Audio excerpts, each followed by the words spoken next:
Did you know good beer by the time you knew good coffee? Or did you know good coffee before you knew good beer? I never really cared for beer. I really never did. It wasn't until Oktoberfest and I found the torts and stuff that I actually enjoyed a beer, I guess you would say. And then I found Dos Equis and I liked them. I found them in Mexico. I think to be human is to know good beer. Or to know beer at least, a little bit. Do you know why? Because there's still many people that I actually did cry over a freaking commercial the other day.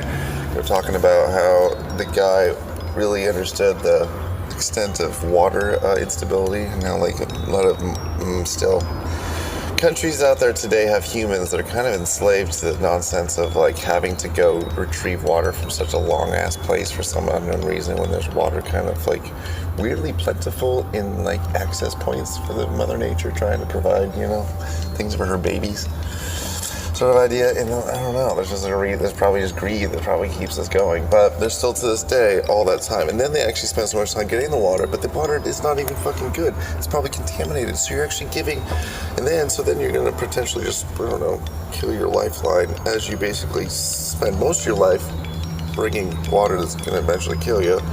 You know, it seems like an American fucking food processing operation we got going on today, but still, the water thing. So, what do we do with the water thing, or what they could do potentially with the water thing? Maybe, like almost with the nuts of the squirrel, whether it was too bitter or something like that. So you gotta just like, you know, put it in the ground for a little bit, and just gotta let it rest.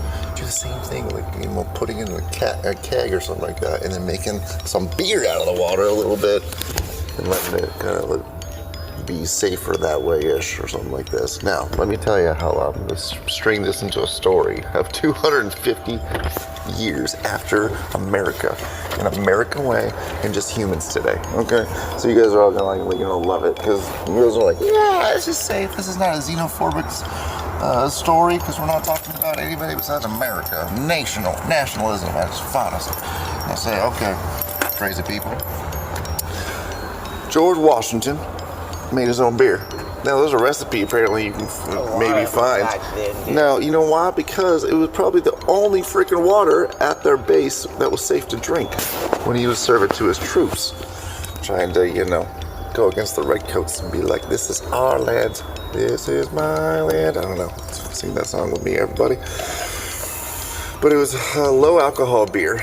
Just like it's probably a low alcohol wine that Jesus was probably, you know, having to kind of handle himself back then. So the whole like prohibition of like, no alcohol.